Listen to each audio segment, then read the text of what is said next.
Okay, let's get into it. We've got some really interesting sources here today focusing on somewhat, well, pretty central to the start of the Maratha Navy, Mai Nayak Bhandari. That's right.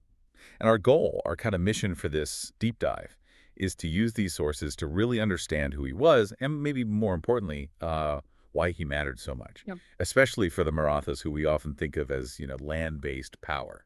Yeah, and the sources don't mince words. They call him the first naval hero of the Maratha Navy. That's a significant claim right off the bat. It really is. It signals he's not just a commander. He's someone, well, foundational. And we get his full name, Mai Nayak Bhandari, from the Bhandari community. Exactly. The sources point that out. A community with deep seafaring traditions. So this isn't someone totally new to the sea being put in charge. He comes from people who knew the ocean. Right. So Shivaji Maharaj is turning his attention seaward, a big strategic move, and he finds someone with that inherent maritime skill. Makes sense. So where did Bhandari operate within Shivaji's command structure? He served directly under Shivaji Maharaj, a senior naval commander. You can almost think of him as one of the very first admirals, really, in this brand new navy. An admiral in a navy being built from scratch. Wow. And his patch. Where was he based? The sources specify the coastal Konkan region. That's his primary area. We're talking places like Kalyan, Thane, and crucially, near the stronghold of Janjira. Ah, Janjira. So not exactly a quiet posting then. This was the sharp end. Definitely the front line against very established sea powers. Okay, so this is where it gets really fascinating, I think. Shivaji has this vision, right? Don't be hemmed in by land. The sea is crucial for trade, defense, projecting power. Quite forward-thinking for Indian rulers back then. Absolutely. Yes. And Mai Nayak Bhandari seems to be the person right there, making that vision a reality on the water. He wasn't just taking orders, he was shaping it. That's what the sources imply. He was instrumental in forming what they call India's first organized navy under an Indian ruler, one of Shivaji's earliest naval appointments. And his expertise was practical patrolling, defending, launching those swift sea attacks. And that deep knowledge of the local area must have been key. The sources talk about his familiarity with the Konkan coast, the sea routes. Oh, absolutely critical. Knowing the ins and outs, where to patrol, where enemy ships might be, where you could hide or strike from, that local knowledge is a massive strategic advantage in itself. You can't just learn that from a map. Let's talk enemies. Who is he facing out there? The sources mention some tough opponents. Top of the list, probably the cities of Janjira, a major naval force, controlling that incredibly strong sea fort.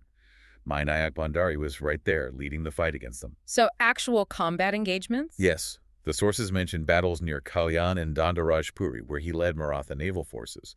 His Bhandari sailors, using their community skills, put up a real fight against the city fleets. It wasn't easy. The cities were formidable. So taking the fight to the enemy, but also defense, right? Guarding the coast must have been huge. Huge. He was a master of coastal defense, it seems. Protecting that whole Konkan belt from pirates, yes, but also from European powers, like the Portuguese who were active there. And securing those sea routes, that's not just about stopping raids, is it? No, it's about protecting the flow of Maratha supplies, enabling trade. That's the lifeblood for the kingdom's economy, its war machine. It connected the land forts to the sea, basically. And speaking of forts, his involvement with naval forts comes up too. Yes, those sea forts were absolutely integral to Shivaji's strategy. Places like Zinsudurg, Kolaba, Jaigarh, Vijayadurg. Mai Nayak was involved in protecting these vital points. Holding these let the Marathas control the coast and project power. Okay, let's try and summarize this based on what we've discussed from the sources. Mai Nayak Bhandari emerges as, well, a foundational figure, a founder of the Maratha Navy. A brave sea fighter against major threats like the cities and the Portuguese too. A master of coastal defense, protecting those vital sea lanes and trade routes. And involved in securing those crucial naval forts.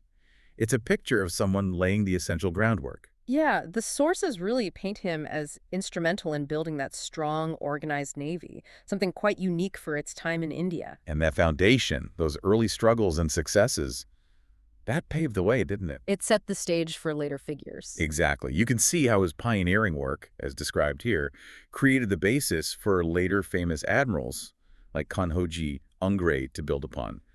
Mai Nayak Bhandari is really that vital starting point, a genuine hero of the Konkan coast, you could say. So here's something to maybe leave you thinking about.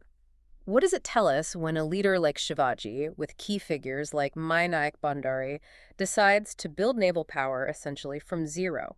How does that fundamentally shift a kingdom's potential, its place on the map, moving beyond just land warfare?